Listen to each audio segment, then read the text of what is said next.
Spatřil jsem kometu, oblohou letěla, chtěl jsem jí zaspívat, ona mi zmizela jako laň u lesa v remísku.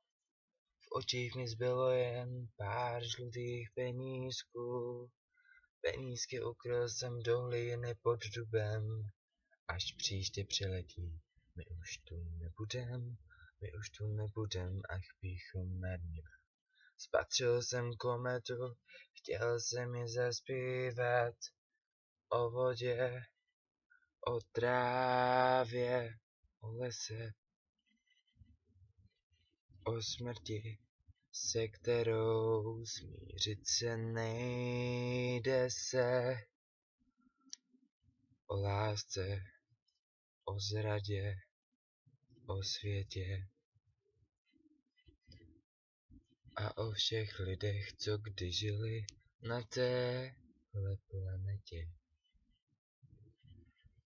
Na Hvězdném nádraží cinkají vagóny, pan Kepler rozepsal nebeské zákony, hledal až nalezl v hvězdářských trijekrech. Tajemství, která teď neseme na bedrech, velká odvěká tajemství přírody, že jenom z člověka člověk se narodí, že kořen s větvemi ve strom se spojuje. Krev našich nadějí vesmírem putuje, na na na, na na na, na na na, na na na, na na na, na na na, na na na na.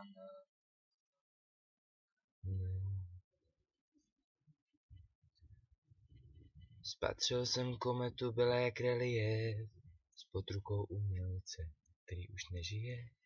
Šplhal jsem do nebes, chtěl jsem ji osát.